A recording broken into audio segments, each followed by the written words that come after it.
his schedule. Inside, the boys find an unconscious girl lying on the floor, and in her hand is a note saying she's the last one ever. Suddenly, the girl wakes up and calls a new kid by his name before passing out. The chief builder thinks something bad is going to happen and that it's all of Thomas's fault. The girl is taken to the medical hut and she still hasn't woken up. Thomas here asks the second in command about the note he found, but Newt here tries to downplay his worries and believes once this girl wakes up, they'll get their answers. The boy leaves and heads to the maze to find out more about the griever he found, and Min-Ho here wants to help. Finding others to join them, the group enters the maze to look for answers and reach the dead griever from last night. Thomas here notices that there's something flashing, and the boys work together to pull it out of the wall. The runner reaches into one of the organs and finds an electric tracker with the number 7 glowing on a display. It's property of a company called WCKD, or Wicked, and the group decides to head back to the glade before more grievers show up. Okay, things are getting interesting, because this is their first clue that might help them escape, but it's also going to scare a lot of people in the community. From their perspective, things are moving way too fast, and that makes the chief builder's hesitation completely understandable. The problem is, they're in the middle of a death threat, and just because they don't make any moves doesn't mean there isn't any danger. Now this note here suggests the maze creators won't send up any more supplies or recruits. Eventually, there's going to be a shortage of resources, and that means we now have a deadline to escape. I would immediately take inventory of our supplies to calculate how much time we have to live, and to make sure we have a plan before we run out of resources and die. First, we should have as many people as possible traveling into the maze to find an exit. But if we're going to be encountering more grievers, then we'll be needing better weapons. They have bamboo spears, which are very strong, but there's a way to make them even more deadly. I would go back to the griever's corpse and take its claws, tie one tightly to the end of my spear, and encourage the others to do the same. With 8 claws to each griever, we could raise an army with a much better chance at killing the other monsters we encounter. The next thing I would investigate is the elevator, because if the last shipment was sent, then it won't cost us anything to tamper with. The giant pulley here looks like it's made of thick rope, so I try to cut it to free the cage from the elevator's mechanics, and it might let us use that rope to manually lower someone down in the cage. Now, this is obviously a dangerous mission, because hacking the elevator to take the backdoor exit might be considered cheating, and whoever's setting things up could be waiting below to kill us when we reach the bottom. This is exactly why I would send someone else on this mission, but even in the worst case scenario, we're going to get more information than we had before based on how the maze creators respond. Returning to the glade, they show the tracker to the second in command, and he realizes that whoever made the grievers were the same people who sent up the supplies. The chief builder argues the new kid should be punished for breaking the glade's rules, and Newt here agrees, but first decides to make Thomas a runner, allowing him to explore the rest of the maze. Now officially a runner, Min-Ho brings him into a hut, revealing a huge model of the maze. He's mapped every inch of the place and there's no way out, but hasn't told anyone else in the glade. Now that they've killed a griever, the runner has finally figured something out that changes everything. The maze is divided into several sections with numbers painted on each wall from 1 to 8. A new section opens up every night in a particular sequence, and the griever they killed must have come from section 7. He thinks if they investigate that section, they'll figure out what's going on. That's when these boys come into the hut and tell them that the girl is awake. They run outside and find the girl throwing rocks at the others from the watchtower, but when Thomas calls out his name, she stops. He climbs up the tower to talk, and she has no idea who anyone is, but knows her name is Teresa. He asks when Wicked is good. Thomas reveals he's been having dreams of the same thing, and she was in all of them. She then pulls out 2 syringes from her pocket with the letters WCKD, just like the tracker they found, and Thomas realizes these might be an antidote for the poisoned leader. Okay, Thomas here was smart to put this information together, but he's about to make a terrible decision. It might be reasonable to assume that the vials were sent up because Albie was stung by a griever, but there's one problem with this logic. In the history of the Glade, they've never sent antidotes for anyone who's ever been stung before, so there's no reason to think that this case is any different. It's also very unlikely that the extra vial is just a backup, because this is not a place of extras and conveniences, it's a death maze and you're lucky to even be alive. This makes me think that the vials are not for the leader at all. It sounds cold-blooded, but I would not give Albie here an antidote, because there's no information that we need from him that makes him worth keeping alive. Right now, Min-Ho is the most important person in the Glade, because he knows the layout of the maze, but since he's already shown us his secret model, even he becomes disposable. We can't ignore that there were 2 people sent up that have memories of each other, and there are exactly 2 vials. If these two kids know more about this place than anyone else, then our top priority is to keep them alive at all costs. The maze creators only send up resources, not threats. So we know whatever the effects of this medicine are, it's going to be a net positive. So it should be safe for the two people who might have insider knowledge on what this experiment actually is. They show the antidote to the second in command, and after some convincing, he agrees to let them try to use it on the infected leader. But suddenly, the boy grabs Thomas by the collar and starts freaking out. The others rush in to hold him down, and the girl grabs the antidote and jams a syringe right into his gut. The leader starts to calm down, and the second in command orders a guard to watch over him, but that's when the chief builder, Gally, enters the hut to take the new kid to the pit for his night of punishment. Later that night, this little kid Chuck arrives to sneak him some food and decides to show him a carving he made. He wants to give it to him because he thinks Thomas here has the best shot of getting out of here, and if he ever manages to escape the maze, he can send it to his parents on the outside. The new kid won't accept the gift and makes him a promise that they'll all escape the maze together, but it's a promise he'll soon have to break. The next day, the new kid and the runner go to Section 7 deep inside the maze, discovering that it's open 1 week ahead of schedule. Inside, they find the bloodied remains of the runner who was banished days ago and realize he was eaten by a kid. All of a sudden, the tracker they brought starts clicking, and Thomas here realizes that this device might show them a way to escape the maze. It guides them across a massive bridge, and they slowly walk to the end. But suddenly, the tracker's light turns green, and behind them, a wall begins to open. They slowly approach the tunnel, but as soon as they reach the opening, a light shoots out and scans their bodies, detecting their presence. Suddenly, alarms start blaring, and the sound is terrifying. The boys run out as the walls close behind them. Just when they think they've escaped, the ground starts rising up beneath them, and they run for their lives. This maze is more dangerous than they even realized, and they're absolutely helpless. They climb up a closing wall and crawl back into the maze, narrowly avoiding getting crushed to death. Okay, if I was running through this maze, I'd be absolutely terrified. When the entire floor can fold up and crush you, then it's not a place we should be spending a lot of time, and this is exactly why they need to climb the walls. If we look more closely at the journey they took to get here, we can see that there are grooves all over the place that would help them climb a lot more easily than from inside the glade. If we make it to the top, then we won't have to run for our lives every time we walk inside, and we can get a lot more done to find out how to escape. It will be challenging to cross the gaps and reach other sections, but this could easily be fixed by making a ladder bridge with rope and bamboo and bringing it into the maze. Even without cross-section beam support and load-bearing poles of a scaffolding, bamboo has a stronger tensile strength than steel, withstanding 28,000 pounds of force. We still have to. It's going to be a lot easier to avoid them if you're 300 feet in the air where they don't notice you. Now, these two runners found a new section of the maze, and they even opened a gateway with this tracker. I'll be the first to admit that if I saw an open door here, I would take it and leave everyone else behind. But there's one detail here they missed that was telling them how to escape. As soon as they were scanned, the alarm sounded and the door closed. We know that it's not because they have the wrong tracker, so the most logical conclusion is that when the maze scanned them, they didn't have enough people to allow them to pass through. Going back to get more people is the only way to escape this place. Returning to the glade, they tell the others there might be an exit, but the chief builder thinks it could get all of them killed. Thomas here confronts him, pointing out that he's done more in 5 days than Gally has in 3 years. But their argument is interrupted when the girl tells them all that the leader is awake. In the medical hut, the new kid tells Albie here that they may have found a way out of the maze, but the leader says they can't leave. He's recovered all of his memories, and remembers that Thomas here was working with the maze creators before this. The kid can't believe what he's hearing, but they're all distracted when they hear yelling across the glade. Running outside, they realize that the doors to the maze won't close shut, and night is coming soon. This is the most dangerous thing that could have possibly happened, and there's nothing to stop the grievers from getting in. That's when all the other walls start to open up behind them, and the new kid realizes running is no longer an option. Suddenly, they hear a horrifying shriek and turn to see grievers heading straight towards them.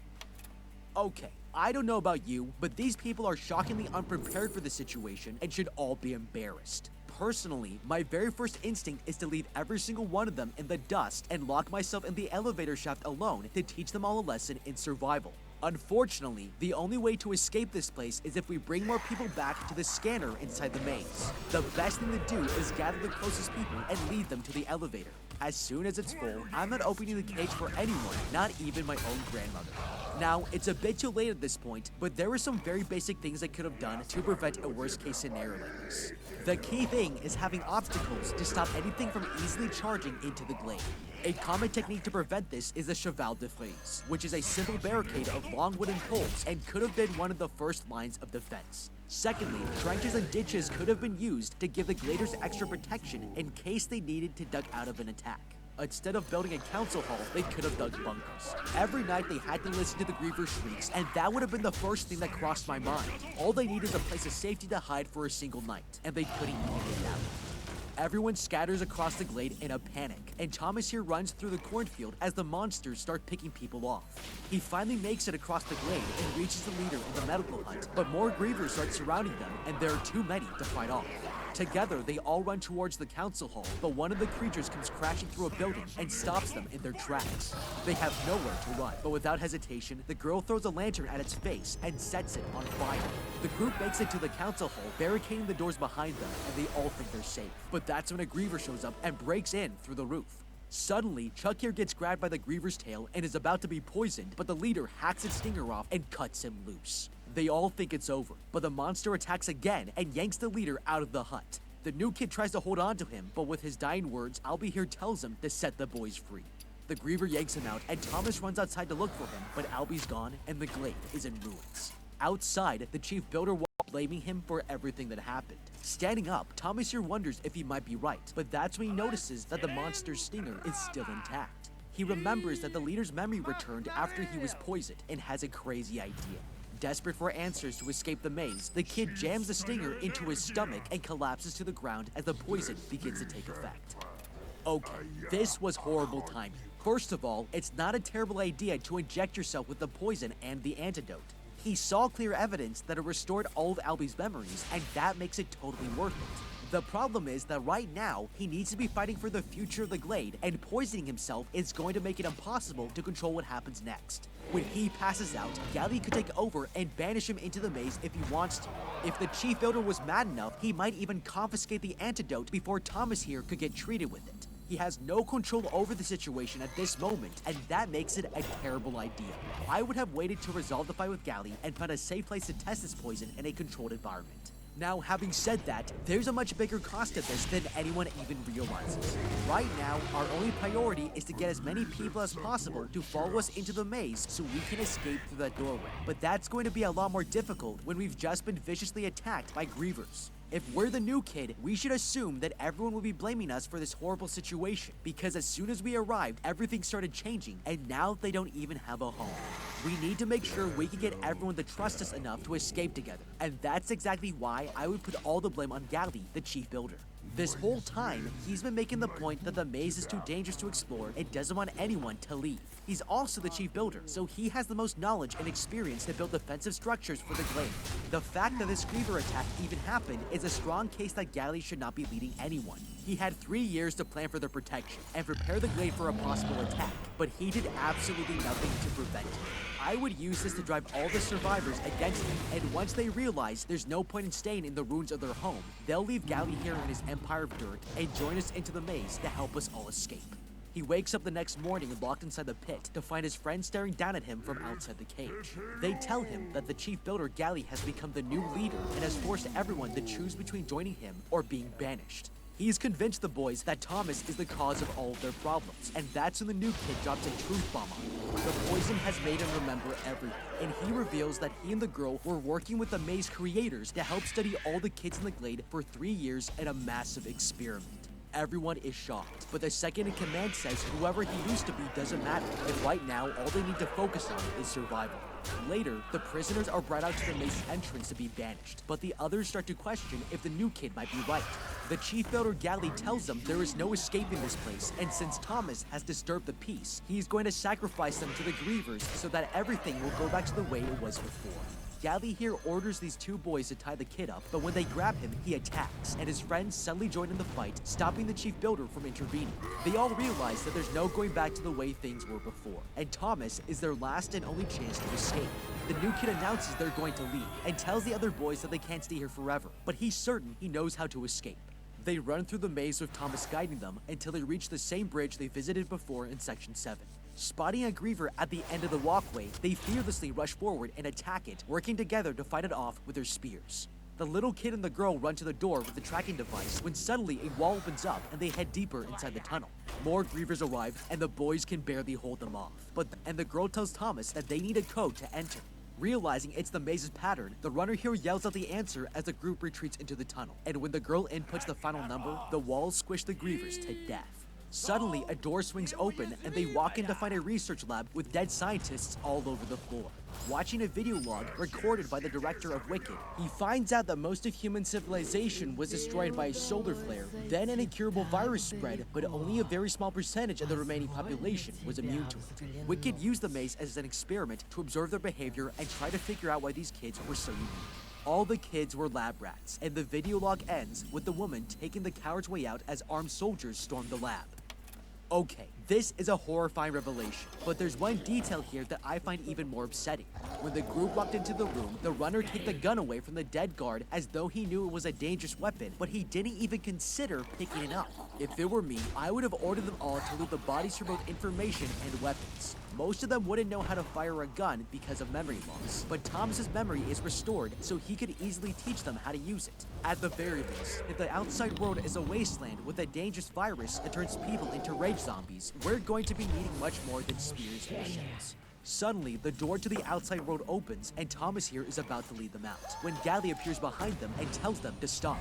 The chief builder has been stung by a griever and points his gun at the kid. Just as he's about to pull the trigger, the little kid jumps in front of his friend to protect him as the runner throws his spear straight into the builder's chest, but Chuck here caught the bullet. He falls to the floor, and the little kid gives him the wooden carving to deliver to his parents, using his last moments to thank Thomas for his friendship. It's heartbreaking, but before they have time to mourn, armed soldiers run in and drag the group outside. The children are escorted into a helicopter that takes off, giving them all a view of the maze from above. They finally get to see where they've all been living for 3 years in a single week, and it's way bigger than they ever imagined. Meanwhile, the director of Wicked is still alive. She was faking her death this whole time and reveals to a boardroom that the maze trials were a success, but phase 2 will now begin. But what do you think? How would you beat the maze runner? Let me know with a comment down below. Thank you so much for watching, leave a like and subscribe, and check out the How to Beat playlist for more videos like this. Until next time, have a damn good day.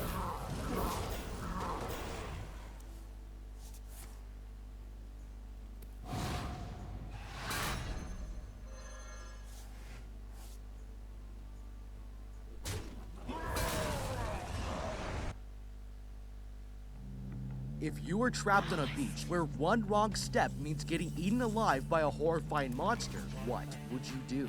I'm going to break down the mistakes made, what you should do, and how to beat the killer beach monster in the sand. This party is going to end in disaster. A crowd of students are having a wild night on a remote beach, and things are starting to escalate quickly. Looking for trouble, these two boys carry over this massive slimy ball they found and place it near the campfire. It looks like something that could be dangerous, but everyone is too drunk to care, with no idea that this thing is going to slaughter everyone on the beach. The next morning, this blonde girl Kaylee wakes up from a night of regret and walks out of the lifeguard shack to check on the others. She looks into the car and spots her ex-boyfriend Jonah with another girl. It's upsetting, and when her one-night stand comes out to see her, Kaylee makes it clear that he's just a rebound and it will never happen again. She sees that the group is waking up, and the girl walks away to get some space. But when she takes a look around the beach, she notices something strange. There are sleeping bags and footprints all over the sand, but no one else is here. The whole party has disappeared, and that's when she spots a seagull being attacked by something, horrified as it gets dragged into the sand. On a nearby picnic table, this topless girl wakes up with a hangover and Kaylee realizes the girl might be in danger. She tries to warn her not to touch the sand, but it's too late. As soon as the topless girl steps onto the beach, she can't pick her foot up no matter how hard she tries. Panicking, the girl tells them she's stuck, and the others think she's just being dramatic, but when she screams in pain, they know something is not right. This guy decides to help and climbs out of the car, but as he's riding over, he suddenly trips, crashing into the sand. His friends tell him to get up, but the guy starts screaming in pain and can't move. Terrified, Jonah here tries to start the car, hoping to save his friend's life, as the kid starts sinking into the sand. Thinking quickly, Mitch here brings out a rescue board from the shack and throws it, but the rope isn't long enough to reach it. Their plans have failed, and they can only watch as their friend's face is ripped off before getting pulled into the sand. The group is shocked, as they realize they're stuck on this beach, and they'll die if they take a single step. That's 2 victims down, and 7 more to go. Okay, this is the most horrifying game of the floor's lava that I've ever seen. By simply touching the sand, we'll get trapped to the ground and eaten alive. But nobody has realized yet that this was completely their fault. The night before, they found a giant egg, and it's very likely that whatever's killing them came from inside. To be fair, these kids were incredibly drunk, and that can turn even the smartest of us